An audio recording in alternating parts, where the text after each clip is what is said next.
I saw a video yesterday where a finance influencer told his audience of mostly 20-somethings to empty their savings accounts into a brand new AI software startup. He looked right into the camera and said, "If you miss this, you will be working for minimum wage for the rest of your life." I want to talk about why that kind of advice is not just reckless, it is financially toxic, and why the investing world, including the algorithm on this very platform, needs to stop pushing it. Because right now, telling normal, hard-working people to gamble their money on overvalued AI software companies has become the default way to get views, and it is quietly leading a lot of well-meaning retail investors straight off a cliff.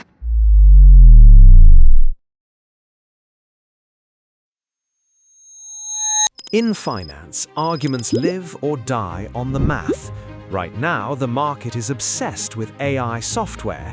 We are seeing companies with virtually no consistent revenue trading at 40, 50, or 80 times projected earnings. People price them as if they are guaranteed to own the global economy. Now, AI will change the world. I use it, you use it. The technology is real. But here is the problem with the advice you are being given. Software cannot exist in a vacuum. You can write the most brilliant code on the planet, but it requires massive data centers, advanced cooling systems so servers don't melt, gigawatts of electricity, and raw materials like copper and lithium.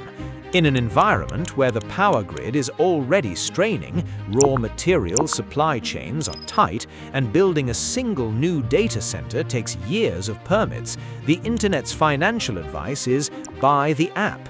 That is a lottery ticket, not an investment strategy. It is doing real damage to those building long-term wealth, making them feel like they are missing out on the future if they don't buy into the hype. During the 1849 California gold rush, hundreds of thousands rushed to the West Coast because they were told there was free money in the ground. They were told if they just started digging, they would be millionaires. Most miners went broke and died penniless. Gold was harder to find than they thought, and the competition was brutal. But who actually built generational wealth? The people who sold shovels and pickaxes. Levi Strauss figured out miners needed durable denim trousers. They didn't mine gold, they supplied the infrastructure. Right now, AI software companies are the miners. They are fighting in the dirt, burning through billions of venture capital, trying to strike gold. Some will, most will go bankrupt.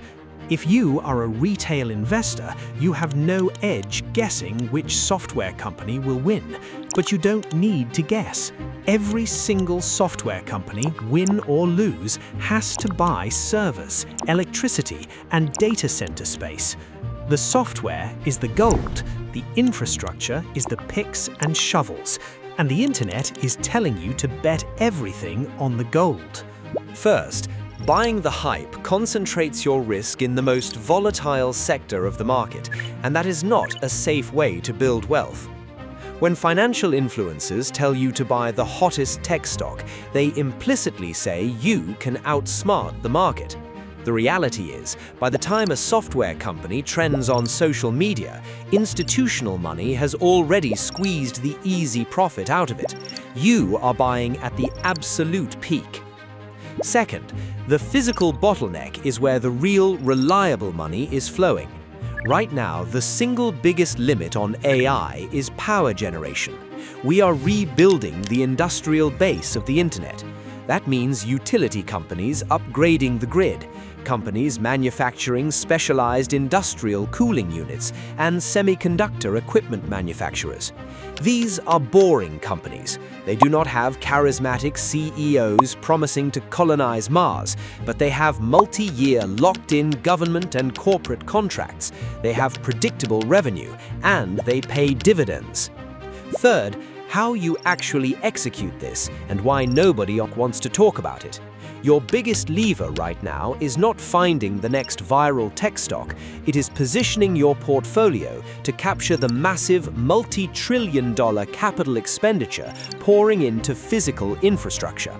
You do not do this by picking a single mining stock. You do this through broad, diversified ETFs.